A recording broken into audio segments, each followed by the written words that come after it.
السلام علیکم ورحمۃ اللہ وبرکاتہ۔ اعوذ باللہ من الشیطان الرجیم، بسم اللہ الرحمن الرحیم۔ للذین احسنوا الحسنى وزیادہ ولا يرهق وجوههم قتر ولا ذلہ اولئک اصحاب الجنہ هم فیہا خالدون۔ جن لوگوں نے نیک اعمال انجام دیے ان کے لیے بھلائی ہے اور مزید بھی ہے، ان کے لیے بھلائی ہے اور بھلائی سے زیادہ بھی ہے۔ اللہ تبارک و تعالیٰ نے مزید فرمایا وَلَا يَرْحَقُ وُجُوهَهُمْ قَتَرٌ وَلَا ذِلَّةٌ، اور ان کے چہروں کو سیاہی اور ذلت نہیں ڈھانپیں گی۔ اولئک اصحاب الجنہ، یہی لوگ جنتی ہیں، ہم فیہا خالدون، اور یہی لوگ جنت میں ہمیشہ ہمیشہ رہیں گے۔ محترم سامعین کرام، سورہ یونس سورہ نمبر 10 اور اسی صورت سے بھی آپ کے سامنے آیت نمبر 26 تلاوت کی گئی۔ بفضل اللہ، باذن اللہ، بعون اللہ، بتوفیق اللہ، آپ کی خدمت میں آیت کریمہ کا ترجمہ بھی پیش کیا گیا۔ محترم سامعین کرام، اللہ تبارک و تعالیٰ نے فرمایا ہے کہ للذین احسنوا الحسنى، وہ لوگ جو دنیا کی زندگی میں ایمان لائے اور نیک اعمال انجام دیے۔ نیک اعمال، یہاں پر نیک اعمال سے مراد وہی اعمال نیک ہوں گے جن کا ثبوت قرآن کریم میں ہوگا، اور وہی اعمال نیک کہلائیں گے جن عملوں کا ثبوت اللہ کے رسول صلی اللہ علیہ وسلم کی سنت سے ثابت ہو۔ وگرنہ ابھی 2 روز پہلے لوگوں نے اللہ کے رسول صلی اللہ علیہ وسلم کے پیدائش، یوم پیدائش کے نام پر تتھا کتھت 12 ربیع الاول نبی صلی اللہ علیہ وسلم کی پیدائش کا دن نہیں ہے، لیکن اس دن کو یوم پیدائش کے نام پر لوگوں نے جو باتیں کی اور جو کام انجام دیے وہ کبھی بھی نیکی نہیں ہو سکتی۔ اس لیے نیکی نہیں ہو سکتی کہ اس کا ثبوت نہ تو قرآن کریم میں ہے، اور نہ ہی نبی صلی اللہ علیہ وسلم کے فرمان میں ہے، نہ ہی نبی صلی اللہ علیہ وسلم کے نبوی زندگی میں ہے، نہ ہی نبی صلی اللہ علیہ وسلم کے صحابہ کرام کے زمانے میں اس چیز کا کوئی ثبوت نہیں ہے۔ اگر یہ چیز ثابت ہوتا تو سب سے پہلے نبی مناتے، نبی کے ارد گرد رہنے والے مناتے، نبی کے صحابہ کرام مناتے، لیکن کسی نے بھی 12 ربیع الاول کو یا کسی بھی تاریخ میں نبی صلی اللہ علیہ وسلم کے یوم پیدائش کا دن مان کر اس دن مختلف قسم کے عملوں کو انجام دینا، اگر یہ صحیح ہوتا تو نبی سے ثابت ہوتا، نبی کے صحابہ کرام رضی اللہ عنہم سے ثابت ہوتا۔ یاد رکھیے، نیکی کا نیک اعمال صرف انہی اعمال کو نیک کہے جائیں گے جن عملوں کا ثبوت قرآن کریم سے ثابت ہو اور نبی صلی اللہ علیہ وسلم کے حدیث سے ثابت ہو، صحابہ کرام سے ثابت ہو۔ جن عملوں کا ثبوت ان لوگوں سے ثابت نہیں ہوگا وہ عمل نیک عمل نہیں کہلائیں گے۔ تو یہاں پر اس آیت کریمہ میں اللہ تبارک و تعالیٰ نے تمام انسانوں کو مخاطب کیا ہے۔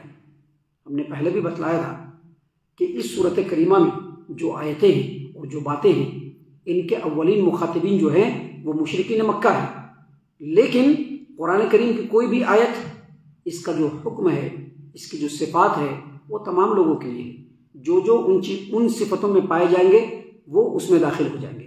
تو یہاں پر اللہ تبارک و تعالیٰ نے تمام لوگوں کو، تمام انسانوں کو مخاطب کرتے ہوئے کہا للذین احسنوا الحسنى وزیادہ، وہ لوگ جن لوگوں نے ایمان سے اپنے آپ کو لیس کیا اور نیک اعمال انجام دیے، ان لوگوں کے لیے الحسنہ کیا ہے؟ حسنہ۔ حسنہ کا مطلب خیر و بھلائی، بہترین بدلہ، بہترین جزا۔ جیسا کہ ابھی ہم نے آپ کے سامنے قرآن کریم سورۃ الرحمن جو فجر کی نماز میں آپ کے سامنے پڑھی، اس کے دوسری رکعت میں ہم نے اللہ تبارک و تعالیٰ کا فرمان آپ کے سامنے پیش کیا، هل جزاء الاحسان الا الاحسان، نیکی کا بدلہ صرف نیکی ہی ہوگا، دوسرا نہیں۔ ابھی آپ اس دنیا میں نیکی کریں گے تو کیا ملے گا؟ نیکی ہی ملے گا۔ آپ اس دنیا کے اندر اگر ببول کو روپیں گے تو پھول نہیں ملے گا، کیا ملیں گے؟ کانٹے ملیں گے۔ ببول روپنے پر کیا ملتا ہے؟ کانٹا ملتا ہے۔ جو کریں گے وہی ملے گا۔ تو اللہ تبارک و تعالیٰ نے فرمایا هل جزاء الاحسان الا الاحسان، نیکی کا بدلہ نیکی کے سوا کچھ نہیں ہے۔ یہاں پر اللہ تبارک و تعالیٰ نے فرمایا للذین احسنوا الحسنى، جو لوگ اس دنیا کی زندگی میں ایمان لائیں گے، نیک اعمال انجام دیں گے، ان کے لیے الحسنى یعنی نیکی ہے۔ کہاں؟ آخرت میں، جنت میں جانے کے بعد کیا ہوگا؟ نیکی ہی ہوگا۔ جیسے ہی مریں گے اس کے بعد نیکی شروع ہو جائے گی ان کے ساتھ۔ جیسے مریں گے قبر میں جائیں گے وہیں سے نیکی شروع ہو جائے گی، آخرت کے مرحلے میں بھی نیکی ہوگی، حساب کتاب میں بھی ان کے ساتھ نیکی ہوگی، اور جب جنت میں جائیں گے وہاں بھی ان کے ساتھ اچھائی ملے گا، خیر ملے گا، ان کو بھلائی ملے گا۔ اور آگے مزید اللہ تبارک و تعالیٰ نے فرمایا کہ جن لوگوں نے نیک اعمال انجام دیے ان کے لیے بھلائی ہے اور زیادہ بھی ہے۔ یہ جو زیادہ ہے نا، زیادہ، اس کی تفسیر میں کئی باتیں ہیں، کئی باتیں۔ پہلی بات یہ کہ نبی صلی اللہ علیہ وسلم کی حدیثوں کے مطابق ایک آدمی اگر اس دنیا کی زندگی میں نیک اعمال کو انجام دیتا ہے تو اس کا بدلہ 10 گنا سے لے کر کے 700 گنا تک یا اس سے بھی زیادہ، جیسی نیت ہوگی اللہ تعالیٰ اسے بدلہ دے گا۔ 10 گنا بھی بدلہ دے سکتا ہے، 700 گنا بھی بدلہ دے سکتا ہے، اس سے زیادہ جس قدر اللہ چاہے گا بدلہ دے گا۔ یہی ہے زیادہ، تفسیر میں اس کو بتلایا گیا کہ یہی زیادہ ہے۔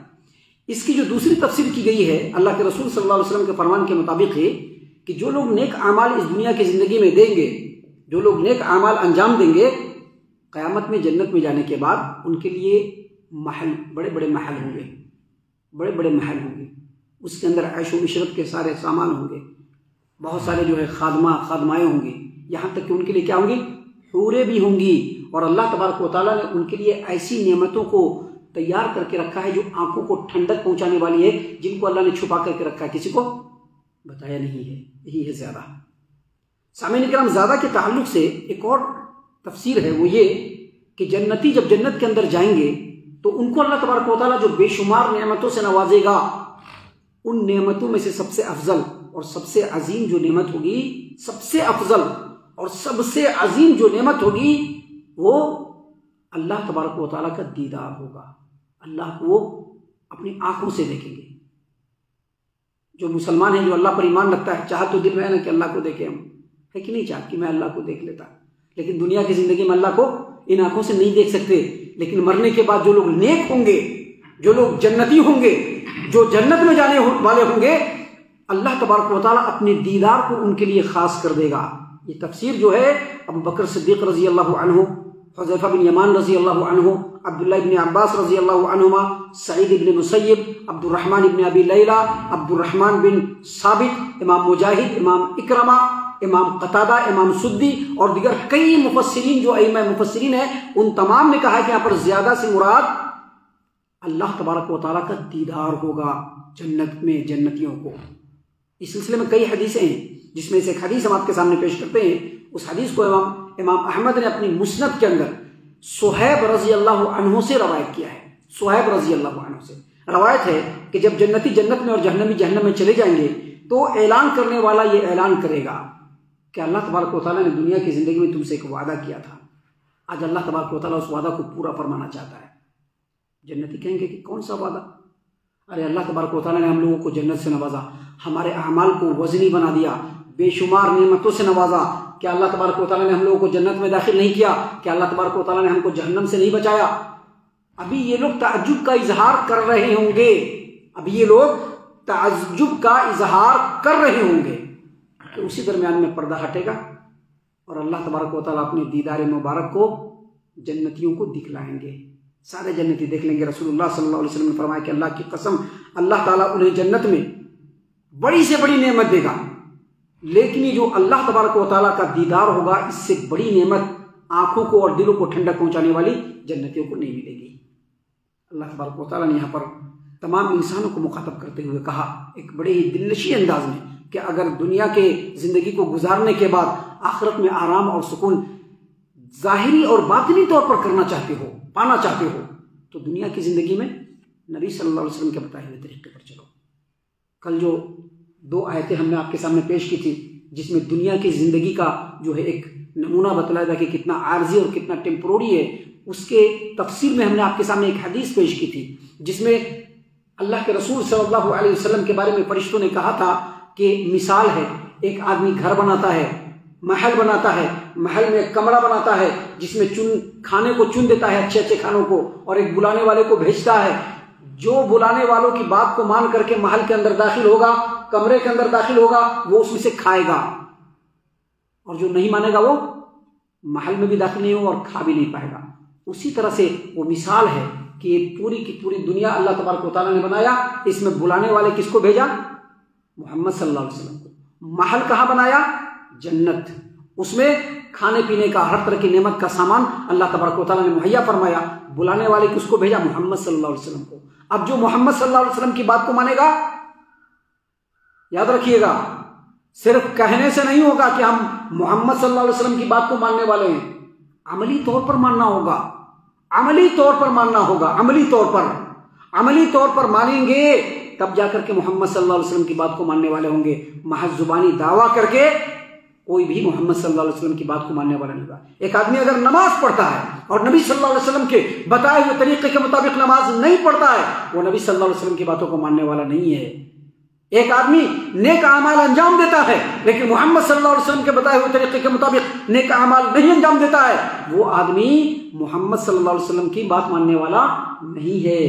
یہاں پر اللہ تبارک و تعالیٰ نے فرمایا کہ جو لوگ نیک اعمال انجام دیں گے، یعنی محمد صلی اللہ علیہ وسلم کی اطاعت و فرما برداری کریں گے، وہ لوگ کہاں جائیں گے؟ ان کو جنت ملے گی، اور جنت میں نیکیاں ملیں گی، اچھائی ملیں گی، خیر ملیں گی، بھلائی ملیں گی، نعمتیں ملیں گی، اور زیادہ ملے گا۔ اور وہ زیادہ کیا ہے؟ یہی اللہ تبارک و تعالیٰ کا دیدار۔ اس کے بعد اللہ تبارک و تعالیٰ نے فرمایا وَلَا يَرْحَقُ وُجُوهُهُمْ قَتَرٌ وَلَا ذِلَّةٌ، وَلَا يَرْحَقُ وُجُوهُهُمْ قَتَرٌ وَلَا ذِلَّةٌ۔ قیامت کے دن ایسے نیکی کرنے والے، نبی صلی اللہ علیہ وسلم کے نقش قدم پر چلنے والے، نبی صلی اللہ علیہ وسلم کے بتائے ہوئے طریقے پر چلنے والے ایسے لوگوں کا قیامت کے دن جو اسٹیٹس ہوگا، جو ان کی پہچان ہوگی، جو ان کی علامت ہوگی، وہ یہ کہ نہ تو ان کے چہرے کے اوپر سیاہی ہوگی اور نہ ہی ان کے اوپر ذلت و مسکنت ہوگی۔ یعنی ظاہری اعتبار سے بھی وہ حشاش بشاش اور خوش و خرم ہوں گے، ظاہری طور پر بھی حشاش بشاش اور خوش و خرم ہوں گے، اور باطنی طور پر بھی وہ لوگ بالکل سکون اور اطمینان سے ہوں گے۔ اللہ تبارک و تعالیٰ نے قرآن کریم سورۃ الدہر آیت نمبر 11 میں فرمایا فَوَقَاهُمُ اللَّهُ شَرَّ ذَلِكَ الْيَوْمِ وَلَقَّاهُمْ نَظْرَةً وَسُرُورًا۔ اللہ تبارک و تعالیٰ نے فرمایا ان لوگوں کے لیے تو اللہ تعالیٰ اس دن ان کو سختی سے بچا لے گا، اللہ تعالیٰ ان لوگوں کو سختی سے بچا لے گا اور ان کو تازگی اور خوش دلی عنایت فرمائے گا۔ مطلب کیا ہے؟ ایک تو سختی سے بھی بچیں گے، یعنی اندرونی اعتبار سے بھی وہ خوش خرم رہیں گے، اور اللہ تعالیٰ ان کے چہرے پر تازگی دے گا، ان کے دل میں تازگی دے گا، خوشحالی دے گا، جس کی وجہ سے وہ حشاش و بشاش ہوں گے۔ اللہ تبارک و تعالیٰ نے اس آیت کریمہ میں فرمایا وَلَا يَرْحَقُ وُجُوهُهُمْ قَتَرٌ وَلَا ذِلَّةٌ، وہ لوگ ظاہری اعتبار سے بھی خوش ہوں گے اور باطنی اعتبار سے بھی خوش ہوں گے۔ اللہ نے فرمایا اولئک اصحاب الجنہ، یہی لوگ جنتی ہیں، ہم فیہا خالدون، اور یہی لوگ جنت میں ہمیشہ ہمیشہ رہنے والے ہیں۔